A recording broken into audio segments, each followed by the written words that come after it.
saya Christina Winarno, saya dari kelas 11 IPS. Di sini saya akan mempresentasikan hasil analisis saya tentang inflasi. Saya dapatkan data ini dari bulan Desember 2018. Dapat dilihat dari data berikut, ada kenaikan harga yang cukup signifikan pada cabai rawit yang awalnya seharga Rp18.000 naik dalam semalam menjadi Rp25.000. Akibatnya, pedagang menjualnya menjadi Rp30.000 sampai Rp35.000 per kilogram ke konsumen. Dan kenaikan juga dialami pada wortel impor yang awalnya seharga Rp25.000 per kilogram menjadi Rp30.000 per kilogram.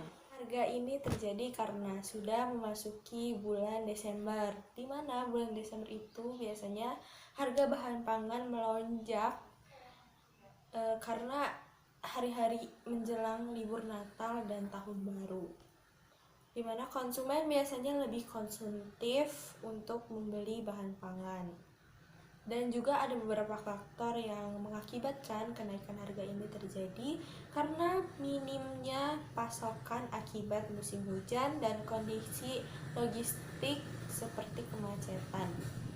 Dan selanjutnya saya akan menjelaskan tentang presentasi kenaikan harga atau IHK berdasarkan perhitungan rumus indeks agregatif sederhana. Untuk rumusnya yaitu PN per PO dikali 100%.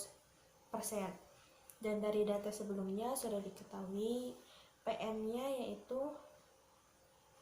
hasilnya 55.000 dan PO-nya yaitu 43.000. Jadi PN itu diambil dari jumlah harga sebelum kenaikan dan PO-nya itu jumlah harga setelah mengalami kenaikan.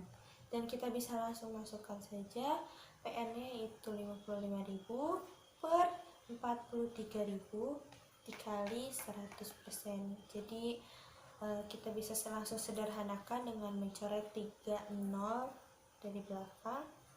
Jadi hasilnya itu 127,90%.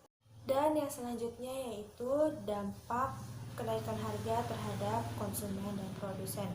Yang pertama yaitu terhadap produsen, yaitu kenaikan harga ini berdampak kepada produsen. Produsen menaikkan harga barang karena harga barang dari pemerintah itu sudah naik, jadi produsen menaikkan harga barang karena pasokan barang yang terbatas, tapi permintaan konsumen itu melonjak. Dan dengan begitu, biasanya pada pedagang dapat mengambil untung yang lebih besar karena menaikkan harga barang. Dan terhadap konsumen, permintaan konsumen akan bertambah banyak karena sudah memasuki bulan di mana ada libur sekolah, libur Natal, dan Tahun Baru. Jadi konsumen akan menjadi lebih konsumtif karena kebutuhan mereka pada bulan itu akan bertambah 2 kali lipat daripada bulan-bulan biasanya. Dan juga jika harga bahan pangan naik, biasanya konsumen akan tetap membelinya karena mereka membutuhkan bahan pangan itu untuk mempersiapkan libur-libur yang ada di bulan Desember, biasanya untuk kumpul-kumpul keluarga gitu, atau untuk stok. Selanjutnya yaitu upaya pemerintah dalam menangani kenaikan harga ini. Pemerintah dapat memberikan subsidi atau membuat peraturan yang mendorong pengusaha-pengusaha menjadi lebih produktif sehingga hasil produktifnya bisa bertambah. Dan dengan adanya hasil produktif yang lebih banyak, akan ada banyak barang yang bisa dibeli oleh masyarakat sehingga jumlah uang beredar bisa kembali seimbang. Dan inflasi juga bisa ditanggulangi dengan menjaga tingkat upah atau membiarkan gaji yang naik terus-menerus, sehingga biaya produktif perusahaan bisa ditekan dan harga barang menjadi lebih rendah. Pemerintah juga bisa mengatasi inflasi dengan menentukan harga maksimum agar harga-harga barang tidak terlalu tinggi. Dan yang terakhir adalah refleksi. Pendapat saya sebagai konsumen adalah ketika sudah memasuki bulan-bulan di mana biasanya harga bahan pangan mengalami kenaikan, yaitu seperti di bulan Juni ada libur Lebaran atau Idul Fitri, dan pada bulan Desember ketika libur anak sekolah semesteran, mahasiswa semesteran, dan libur Natal dan Tahun Baru,